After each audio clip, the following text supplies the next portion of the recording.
Hello and welcome. I'm Ken, and my goal is to unite different YouTube niches into one channel in hopes to inspire you to learn something new.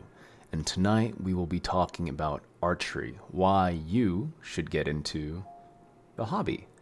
Firstly, we're going to be talking about Paulo Coelho's book, The Archer. It's going to lay down a framework for us to build upon.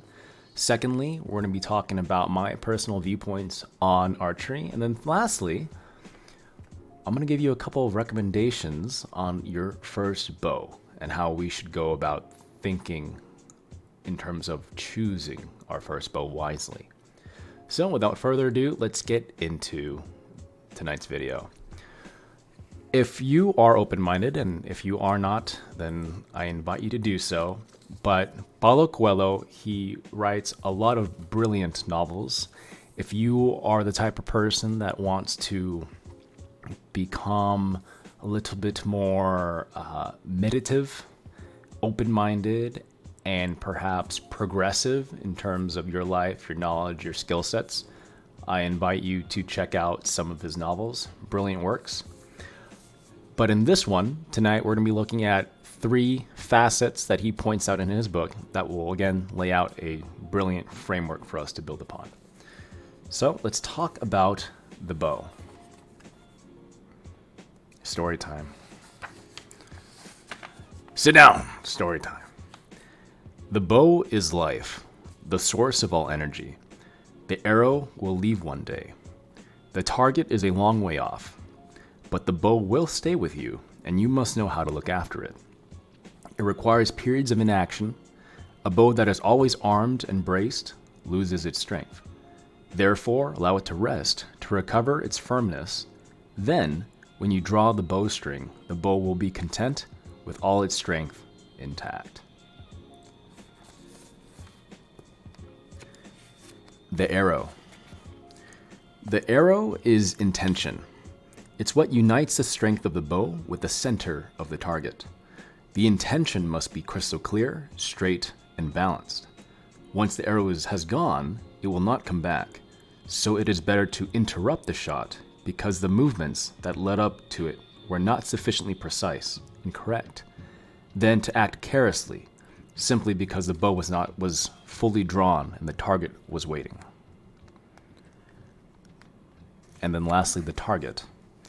The target is the objective to be reached. It was chosen by the archer, and though it is a long way off, we cannot blame it when we fail to hit it. In this lies the beauty of the way of the bow. You can never excuse yourself by saying that your opponent was stronger than you.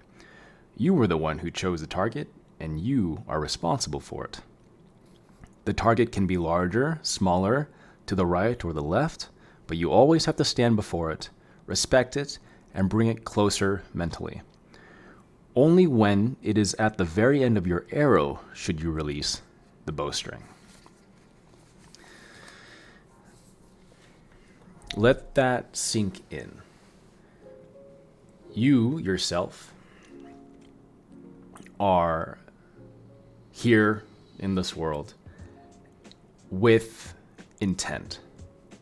That intent is either created by you or through the circumstances of your current self and where you want to be.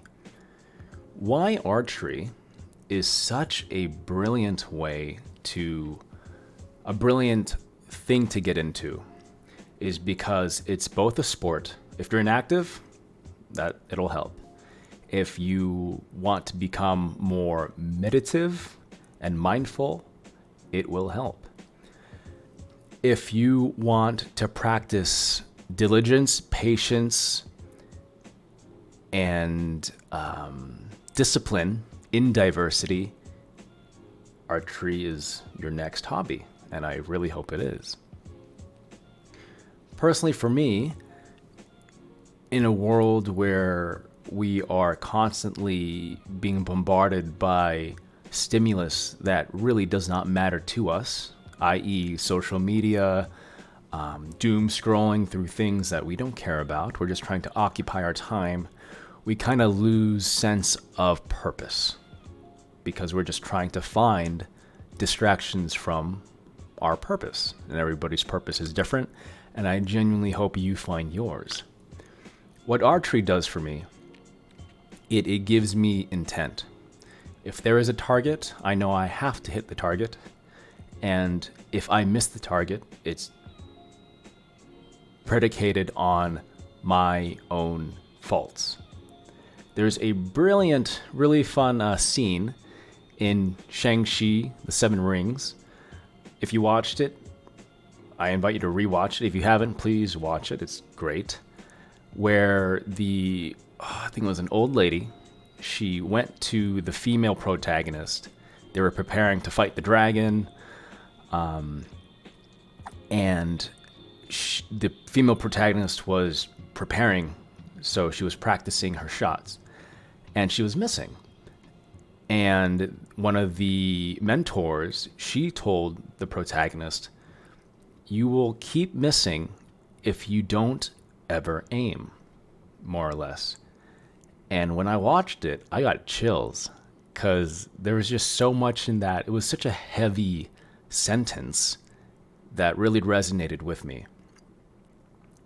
So having a target, having intent, and knowing what weapons to utilize, your bow, your arrow, i.e., if you transfer that to real world, your resources or lack thereof, it trains you mentally and physically to prepare for your goal and knowing how to approach your goal.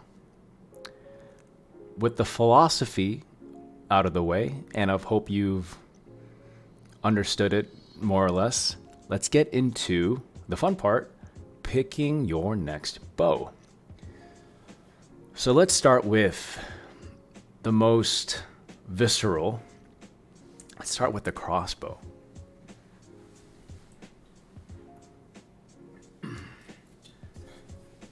So this is a pistol crossbow. It's smaller than your traditional crossbow. To cock it, you need to press on this lever here and then pull on this little tippy tip here.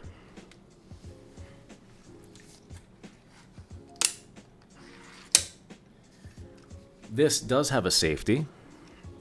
So you click the safety forward and then you fire it.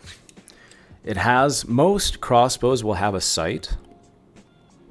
So the aiming, it's not necessarily done for you, but the aiming is a lot easier.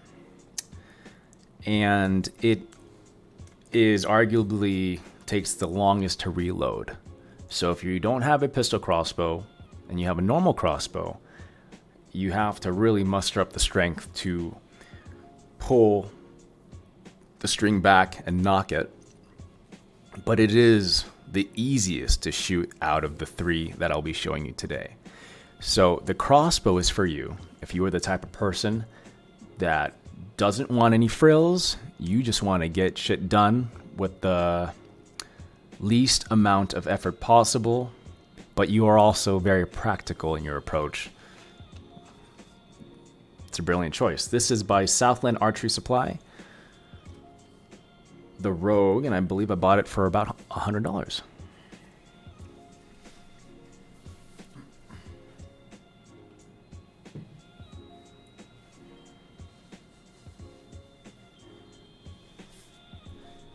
This next one is the Scorpion, I believe. The Snake. This is the Snake. This is a recurve bow.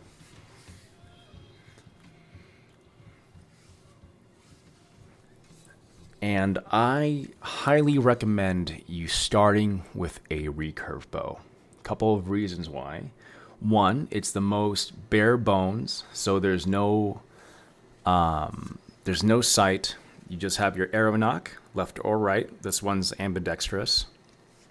And the pull is very light too. So a lot of new archers, they'll try to get a heavy draw, a heavy poundage bow for the sake of having it. But in reality, in a sport, hobby, meditation where you need practice, you need something with a light draw. This one is 22.5 pounds a draw, and I love this bow. It's a pleasure to shoot with. I actually prefer shooting this than my other recurve bows. This bow is for you. If you want something primal. If you are a minimalist and you want to get shit done based off of your own accord and no other accessories or no other help, I invite you to get this one.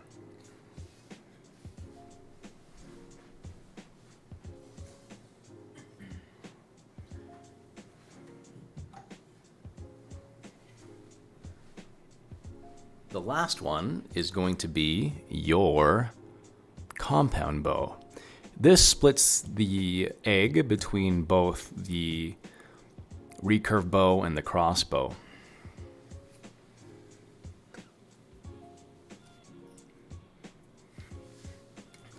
These cams, these circular things, they help facilitate an easier draw at full pull while providing you the maximum amount of output, the maximum amount of force. If you are the type of person who wants that middle ground between primal, the recurve bow, and modernism, the crossbow, this is going to be it. I installed a stabilizer and a D-hook because it uses a pistol release, a finger release rather, to make it become more comfortable on my fingers. So,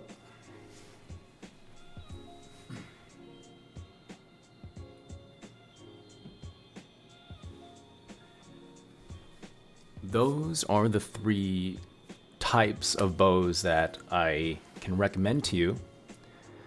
If I had to pick one to grow into, to really grow into your one and done bow, I would have to pick the recurve bow. It will be the recurve bow because you can put attachments onto it, like up to the gills. The Olympics use recurve bows, but there's also plenty of associations that use compound bows as well. It's really what fits your budget. Speaking of budget, the compound bow, $200 on Amazon, and then the recurve bow was well under $100. So you're gonna pay a pretty penny for that compound bow, but I think it's worth it. It's milled, it's great metal, it feels good in the hand. But in reality, all 3 you cannot go wrong. But getting into the hobby, I invite you to pick just one.